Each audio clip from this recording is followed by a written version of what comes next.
लेकिन अब कहानी बदल रही है। ध्यान से देखिएगा। स्मृति ईरानी की गवाही, प्रियंका ने पढ़ी थी नमाज। अब बात कर्नाटक चुनाव की, जिसमें केंद्रीय मंत्री स्मृति ईरानी ने प्रियंका गांधी पर नमाज बम फोड़ा है।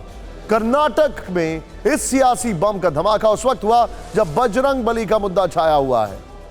स्मृति ईरानी ने दावा किया है कि प्रियंका गांधी ने 2019 में अमेठी में नमाज पढ़ी थी। यह दावा कितना सनसनीखेज है और इसके क्या मायने हैं, यह हम आपको बताएंगे। लेकिन स्मृति ईरानी का प्रियंका गांधी पर दूसरा आरोप भी धमाकेदार रहा है। उन्होंने कहा, एक बैंकर का आरोप है कि श्रीमती वाड्रा ने पद्मा अवार्ड भेजने का दुस्साहस किया है। स्मृति ईरानी ने कहा कि इन पर राष्ट्र का सबसे बड़ा सम्मान बेचने का आरोप है। टीवी 9 भारत संवाददाता अमोद राय से स्मृति ईरानी ने क्या कहा, आपको उनकी बात सुना। 2019 के चुनाव में नमाज अता की है, ये अमेठी का हर नागरिक जानता है। तो जो इस्लाम धर्म में विश्वास करता है वो मंदिर निर्माण और मूर्ति पूजन कैसे कर पाएगा? यहाँ तो अगर आप इस्लाम में विश्वास नहीं करते तो क्या आप नमाज पढ़ने का ढोंग कर रहे थे? यहाँ तो घूम कर मंदिर बनवाने की बात कहा वही कह रहे हो। श्रीमती वाड्रा क्या इस्लाम धर्म का अपमान कर रही थी और अभी हिंदू धर्म का अपमान कर रही हैं?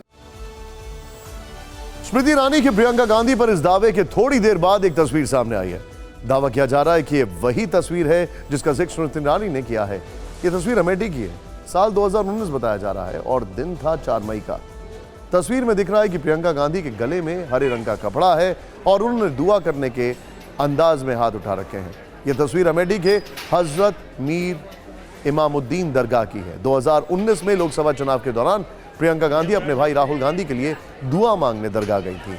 तब राहुल गांधी अमेठी से लोकसभा का चुनाव लड़ रहे थे।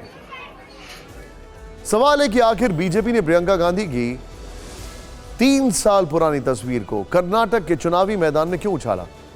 इस सवाल का जवाब समझने के लिए हमें कर्नाटक के चुनावी मुद्दों पर बारीक नजर डालनी होगी।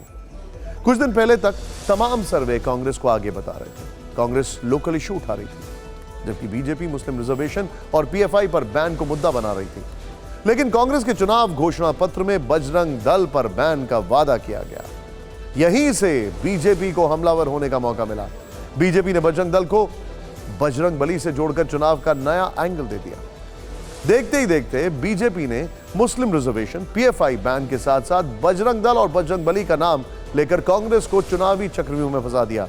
अब बीजेपी कांग्रेस को घेरने के लिए प्रियंका गांधी और नमाज का मुद्दा भी ले आई है। बीजेपी यह साबित करना चाहती है कि कांग्रेस मुस्लिम तुष्टीकरण करती है और उसका हिंदुत्व सिर्फ वोट पाने की तरकीब है। बात सिर्फ नमाज और धर्म तक नहीं रुकी। सियासी हमला करने के लिए पुराने आरोपों को फिर से जिंदा किया गया। स्मृति ईरानी ने पद्मा अवार्ड को लेकर प्रियंका गांधी पर हमला किया। टीवी 9 भारत संवाददाता अमोद राय से एक्सक्लूसिव बातचीत में स्मृति ईरानी ने प्रियंका गांधी और पद्मा अवार्ड को लेकर क्या कहा, आपको सुनाते, फिर इसके पीछे की बात समझिए। ऐसा है, 5,000 करोड़ के नेशनल हेराल्ड के घोटाले के बाद, बेल प्राप्त करने के बाद श्रीमती गांधी और श्री राहुल गांधी पधार रहे हैं। ये उनका लोकतांत्रिक अधिकार है। श्रीमती वाड्रा ने पारिवारिक अपनी परंपरा में पद्मा अवार्ड तक बेचने का दुस्साहस किया, एक बैंकर का ये उन पर आरोप है। तो जो लोग खुद करप्शन के चार्जेस में बेल पर बाहर हैं, जिन लोगों के ऊपर इस बात का भी आरोप है न सिर्फ ज़मीनें बेची बल्कि राष्ट्र का सबसे वरिष्ठ सम्मान बेचने का दुस्साहस करने का जिन पर आरोप है, वो जनता को शायद कभी भी इस बात में संलिप्त नहीं कर पाएंगे कि उनकी सरकार आएगी। स्मृति ईरानी ने प्रियंका गांधी पर पद्मा अवार्ड वाला तीर सीधे नहीं छोड़ा। उन्होंने इसके लिए एक बैंकर का नाम लिया। दूसरे शब्दों में कहें तो स्मृति ईरानी ने बैंकर के कंधे पर बंदूक रखकर प्रियंका की तरफ चलाई है। अब आप सोच रहे होंगे कि प्रियंका गांधी और पद्मा अवार्ड वाली बात क्या है और एक बैंकर के हवाले से जो आरोप प्रियंका गांधी पर लगे हैं वो आखिर हैं क्या? दरअसल मार्च में FATF की एक रिपोर्ट के हवाले से पहली बार पद्मा अवार्ड को लेकर प्रियंका गांधी पर आरोप लगाए गए थे। तब सूचना प्रसारण मंत्री अनुराग ठाकुर ने आरोप लगाया था कि कांग्रेस राज में पद्म भूषण भी बिकते थे। अनुराग ठाकुर ने कहा था कि यस बैंक के पूर्व CEO राणा कपूर पर दबाव डालकर 2 करोड़ रुपए में प्रियंका गांधी की पेंटिंग खरीदी गई। तब अनुराग ठाकुर ने R नाम के व्यक्ति पर सवाल उठाए थे।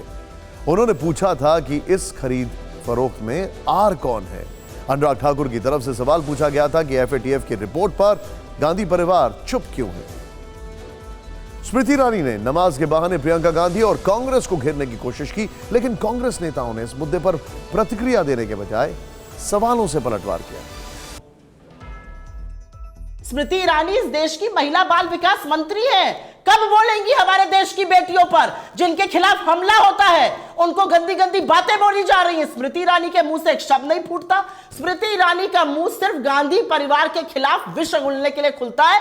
लेकिन यहां पर कर्नाटक में आई है, कर्नाटक के मुद्दों पर बात होगी। कर्नाटक पढ़े लिखे लोगों का राज्य माना जाता है। यहां चुनावी लड़ाई स्थानीय मुद्दों से शुरू हुई थी, लेकिन वोटिंग की तारीख पास आते आते लोगों की परेशानियों, रोजगार, पढ़ाई, बिजली और पानी जैसे मुद्दों की जगह बात हिंदू, मुस्लिम, पूजा, नमाज और जहरीले बयानों का शोर बन के रह गई है। अभी वोटिंग में 4 दिन बाकी हैं। जो स्पीड से नॉन इश्यूज पर राजनीति हो रही है, बल्कि कुछ अलग इश्यूज को इश्यूज बनाया जा रहा है, उससे लगता है कि यह शोर और बढ़ेगा।